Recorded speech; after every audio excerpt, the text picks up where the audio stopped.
Like আমি আমার স্টোরিটা বলি। আমার ফেসবুক পেজটা মানে অর্ডিনারি ওমর, যেটা দিয়ে আমি রেগুলার রিলস ছাড়ি, ভিডিও ছাড়ি। আপনারা যারা আমার ফেসবুকে দেখতে পান, আজকে থেকে আর দেখতে পাবেন না।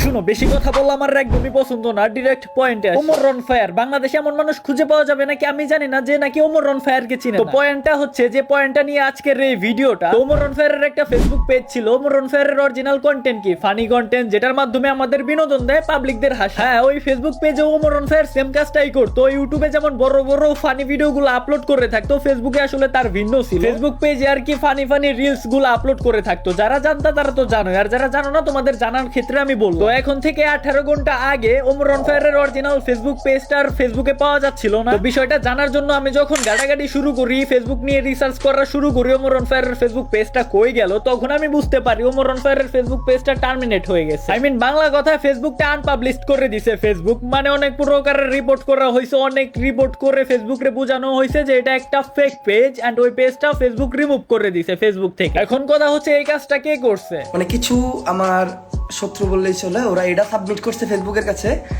যে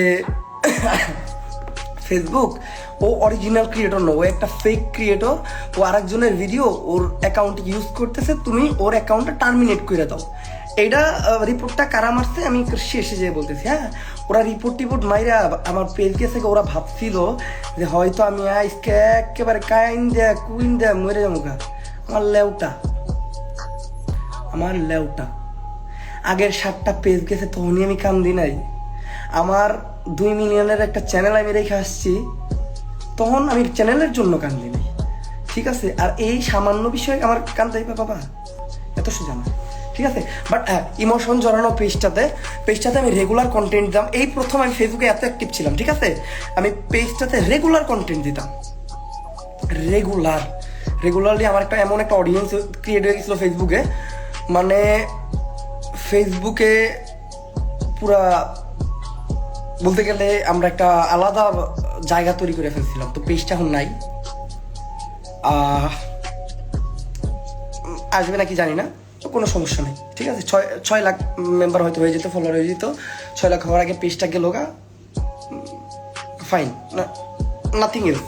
শুনো, ওমর রন ফায়ারের ওই ফেসবুক পেজটা আমি যখন ফলো করি তখন মেবি 500 না 700 ফলোয়ার ছিল। ওমর রন ফায়ারের ওই ফেসবুক পেজটা আসবে নাকি ওমর রন ফায়ার নিজেও জানে না। যদি আসে তাহলে অবশ্যই তো আমি আমার ভিডিওর মাধ্যমে জানিয়ে দিব। ব্ল্যাক সাকিব চ্যানেলে তোমরা নজর রাখো, আর যারা চ্যানেলটা সাবস্ক্রাইব করো নাই চ্যানেলটা সাবস্ক্রাইব করে রাখো। আই মিন যারা ওমর রন ফায়ারের বিষয়ে জানতে চাও আমার মতো ওমর রন ফায়ারের ফ্যান, ব্ল্যাক সাকিব চ্যানেলে নজর রাখো। আর যদি চ্যানেলটা সাবস্ক্রাইব না করে থাকো সাবস্ক্রাইব করে রাখো। যদি ওমর রন ফায়ারের ফেসবুক পেজটা আসে তাহলে আমি তোমাদের জানিয়ে দিব না। আর যদি নতুন কোনো ফেসবুক পেজ খুলে সেটাও তোমাদের আমি ভিডিওর মাধ্যমে জানিয়ে দিব না। আর তোমরা মনে করতে পারো ব্ল্যাক সাকিব ওমর রন ফায়ারের বিষয়ে সঠিক প্রমাণ কই পায়? আসলে ওমর রন ফায়ার টিম মেম্বার যে নাকি আমার একটা ফ্রেন্ড, আমার ওই ফ্রেন্ডের কাছ থেকে মূলত ওমর রন ফায়ারের বিষয়ে আমি জানতে পারি অরিজিনাল বিষয়গুলো, যেগুলো তোমাদের সাথে আমি শেয়ার করে। তো নতুন হলে চ্যানেলটা সাবস্ক্রাইব করে রাখো, আর পুরাতন আগে চ্যানেলটা সাবস্ক্রাইব করে থাকলে ব্ল্যাক সাকিবের চোখ রাখো। ওকে, আন্দাজি মায়েরা ভাগ্যের উপর 2 দিন 3 দিন প্রফিট করা যায়। ডেইলি প্রফিট করা কি পসিবল? বাইরে বোকার সঙ্গে বাস করতেছে তারা, আর কিছুই না। জুয়া বলার আগে আমাদের ভিআইপি গ্রুপে একবার জয়েন হয়ে দেখো। আগে জয়েন হওয়ার দরকার নাই, টেলিগ্রাম গ্রুপে এসে আগে বুঝে শুনে নিও। হ্যাঁ, রেসপেক্ট করি, প্রত্যেক জনের মতামতকে রেসপেক্ট করি। যারা যতটুকু জানে, যতটুকু বলতেছে ট্রেডিং জুয়া বা গেমবেলিং না, এটা টোটালি অ্যানালাইসিস। কালকে 5টা লাইভে সিগন্যাল দিল অ্যাডভান্স ভাই, 5টাই শিওর।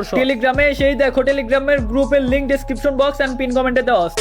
আমার যে খারাপ লাগে না এমন কিছু না ভাই। আমার পেজকে থেকে আমার অডিয়েন্স আমার মেসেজ দিয়ে কয় ভাই আমি কান্না করছি যখন দেখছি আপনার পেজ নেই, আপনার ভিডিও আর দেখতে পারবো না। পরে আমি তার এই কথাটা কইছি যে ভাই আপনি আমার ভিডিও দেখতে পারবেন না, এই জন্য কান্না করলেন। আর আমার যে পুরো পেজটাই গেল, আমার কি অবস্থা চলতেছে বুঝতেছেন। বাট আমি স্ট্রং আপনাদের জন্য, আপনারা রেডি থাকেন, সামনে ভালো কিছু আসতে। ভাই এটা অনলাইন, আজ আসি কাল নাই, এটা আমি সবসময় বলি। আর আমি তো রোস্টার, আমি তো ভাতের সাথে ভায়োলেশন আর স্ট্রাইক। আজকে সকালের কাহিনী ভাই, আমি সকালে ভাত খাইতেছিলাম। যখন আমি ভাত খাইতেছিলাম তখন আমি ফেসবুকে, আমার একটা বাজে স্বভাব আছে, আমি ফেসবুক ইউটিউবে ভিডিও দেখে থাকি। আজকেও আমি ভাত খাইতেছিলাম আর ফেসবুকে আমি ভিডিও দেখতেছিলাম। আমি বিভিন্ন মুভির ক্লিপ গুলা ফেসবুকে আপলোড করে থাকি, ওইগুলাই আর কি আমি দেখেছি, আমার ভালোই লাগে। যখনই আমি ভাত খাওয়ার জন্য ভাতটা মুখে নিব, তখনই আমি দেখি আমার ফেসবুক পেজ থেকে একটা ভিডিও রিমুভ হয়ে গেল। বাহ, কি জাদু ভাই, ভাত খাওয়ার সাথে সাথে ভায়োলেশন। আমিও ভাই কতদিন আছি জানি না, চ্যানেল পেজ আজ আছে কাল নাই, আমি গ্যারান্টি নাই ভাই। যতদিন আছি তোমাদের জন্য থাকবো, তোমাদের জন্য লড়াই করব, সত্যের পক্ষে থাকবো। যত রকমের অন্যায় আছে তার বিরুদ্ধে আমি লড়বো। তো আজকের ভিডিওটা এই পর্যন্তই ছিল। চ্যানেলটা সাবস্ক্রাইব করে রাখো। যদি ওমর রন ফায়ার নতুন কোনো কিছু করে বা পেজটা যদি চলে আসে তাহলে আমি তোমাদের আপডেট জানিয়ে দিব। আজকের মতো আল্লাহ হাফেজ।